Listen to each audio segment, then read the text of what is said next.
Hello students, today we will start our next sound of I. Open your English reader book at page number 16. Our sound is sound of I with silent E.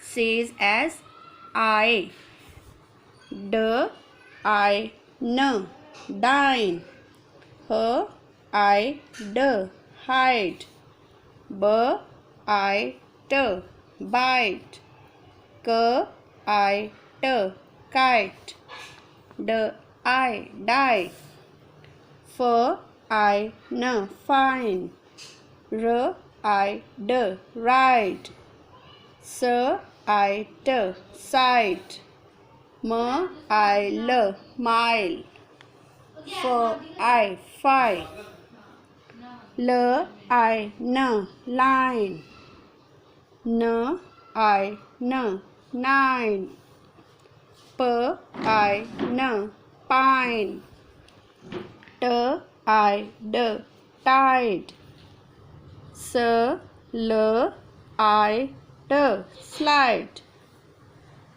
Here H is almost silent. V, I, T, white, K, I, T, kite. Here sound of W is almost silent. R, I, T, right, T, I, L, tile, F, I, V, five, T, I, tie. So I think you all understand it and revise it at your home. Thank you. Have a nice day.